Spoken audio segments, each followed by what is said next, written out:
Assalamualaikum warahmatullahi wabarakatuh. Alhamdulillahirabbil alamin. Shalatu wassalamu ala sayyidina Muhammadin asyrafil anbiya'i wal mursalin wa ala alihi wa sahbihi ajmain. Amma ba'du.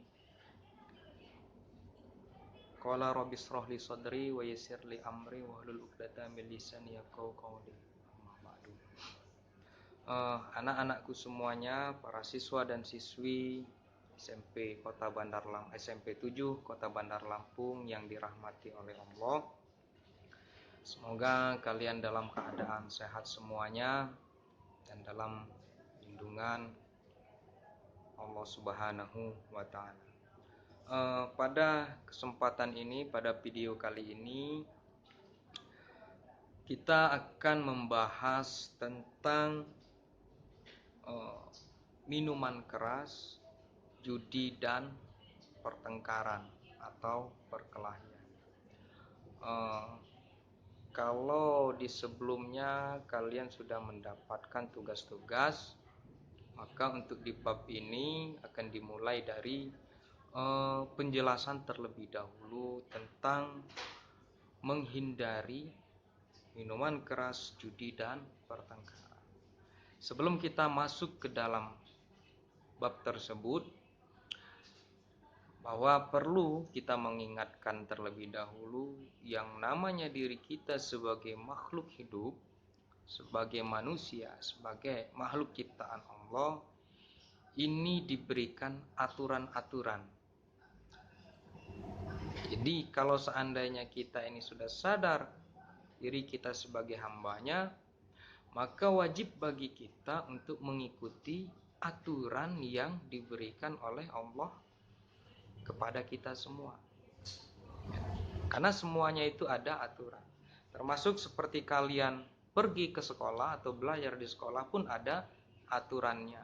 Bagaimana berpakaian, bagaimana potongan rambut, kemudian bagaimana cara bertutur kata, semuanya ada aturan. Begitupun dengan kehidupan kita di dunia ini.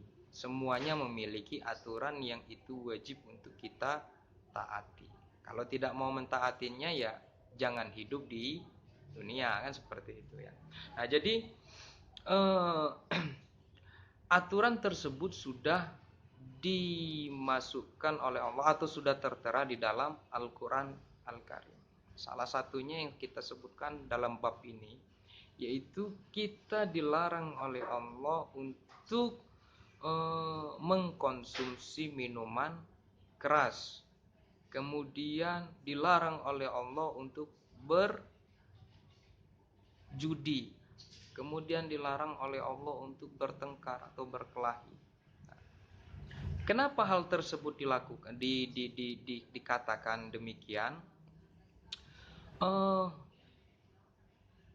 Sebenarnya kenapa kita ini wajib untuk menghindari minuman keras? Karena selain faktor ini perintah dari Allah, salah satu penelitian di Jerman di akhir tahun 99 ya 90-an disebutkan bahwa satu teguk minuman keras yang masuk ke dalam kerongkongan kita, maka ribuan saraf yang akan lumpuh. Nah, jadi bahaya bagi kita semua kalau seandainya kita ini suka meminum minuman keras, ya, meminum minuman yang memabukkan. Jadi kullu muskirin khamrun wa kullu khamrun haram, ya. Jadi setiap yang memabukkan itu adalah khamar, dan setiap yang namanya khamar itu haram. Nah, ini jangan sampai ada siswa-siswi semuanya yang sudah mulai coba-coba untuk meminum minuman keras, bahaya. Jangan sampai ya. Jadi ternyata juga yang namanya khamar itu tidak terpaku kepada minuman keras saja. Tapi semua yang memabukkan itu juga termasuk ke dalam khamar ya. Misalnya apa? Kalau tadi diberikan contoh kalian minum satu botol minuman keras itu mabuk. Nah, ada lagi yang lain. Kalau seandainya kita memakan semua hal yang itu berlebihan, maka hal tersebut juga dilarang. Misalnya begini, kalian makan nasi, nasi tersebut berlebihan, kemudian kalian muntah. Nah ini juga kan artinya nasi tersebut sudah memabukkan bagi kita, dan itu menjadi haram. Karena kenapa? Sudah berlebihan. Jadi bukan terpaku kepada khamar saja atau minuman keras saja. Kemudian yang kedua adalah perilaku judi. Judi ini sudah dilarang oleh agama. Judi ya. Judi, mengundi nasib. Kalau dulu di zaman Rasulullah ada, sebelum Rasulullah datang itu ada yang namanya mengundi nasib lewat anak panah ya. Nah, itu sudah dilarang. Nah, sekarang ini semua judi itu sudah mulai banyak sekarang. Jadi jangan kalian anggap judi itu hanya main remi misalnya atau taruhan saja, bukan. Tapi juga sekarang sudah ada judi online misalnya. Kalian suka main game online dan lain sebagainya yang itu ada taruhannya, itu juga termasuk ke dalam kategori judi. Nah, ini bagi kita sebagai umat muslim dilarang untuk melakukan hal tersebut ya. Karena kenapa? Ini perintah langsung dari Allah Subhanahu wa taala. Innamal khamru wal maisir wal ansabu rijzum min amali syaitan.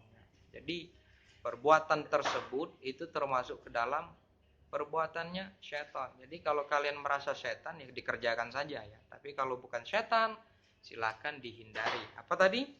Menghindari minuman keras, kemudian menghindari yang namanya judi. Dan yang ketiga adalah menghindari pertengkaran. Pertengkaran ini perkelahian ya. Nah, bagi yang laki-laki adu jotos, bagi yang perempuan adu mulut atau jambak-jambakan. Nah, ini juga harus kita hindari ya.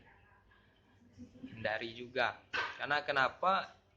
Dengan perkelahian tersebut berarti kita memelihara amarah di dalam hati kita.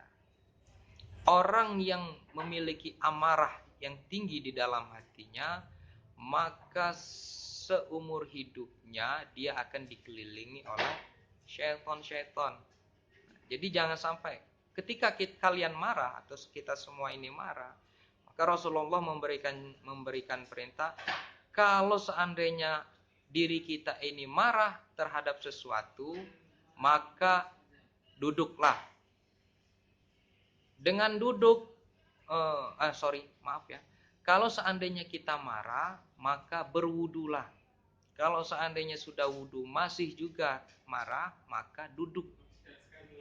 Kalau seandainya sudah duduk masih juga terasa mau marah, maka berbaringlah. Karena kenapa? Dengan 3 hal tersebut akan meredakan amarah yang berada di dalam hati kita.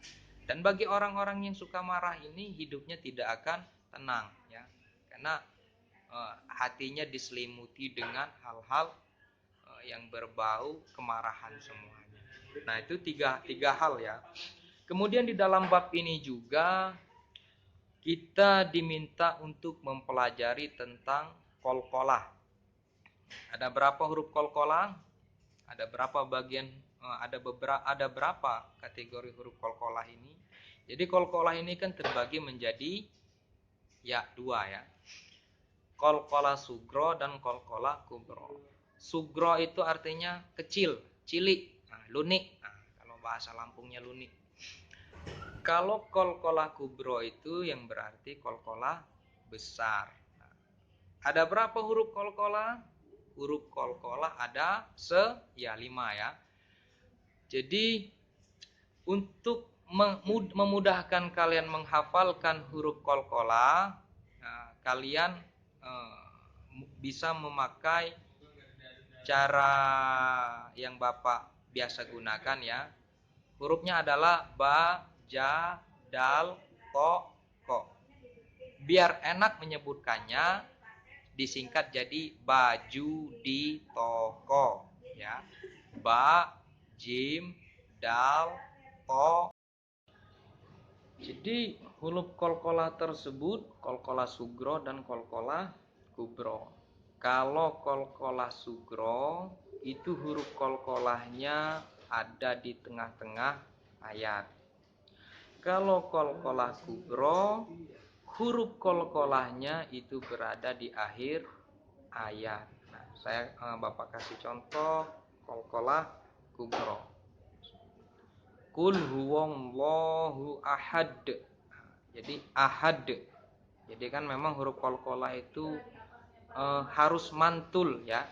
Bukan mantap betul tapi harus mantul pengucapannya. Ahad. Ahad. Allahus somad. Nah, itu merupakan qalqalah kubro. Kalau qalqalah sugro itu pantulannya kecil saja. Kecil saja ya. Nah, jadi sudah Bapak bilang tadi, silakan kalian hafalkan huruf qalqalah ini, mudah cara menghafalkannya ya. Ba, ja, da, toko, baju di toko. Ya, baju di toko. Di tokonya Pak Wi. Nah, ya. Mungkin itu saja yang bisa kita pelajari pada kesempatan kali ini. Lebih dan kurang saya mohon maaf, pada Allah saya mohon ampun. Wallahul muwaffiq ila aqwamit thoriq. Assalamualaikum warahmatullahi wabarakatuh.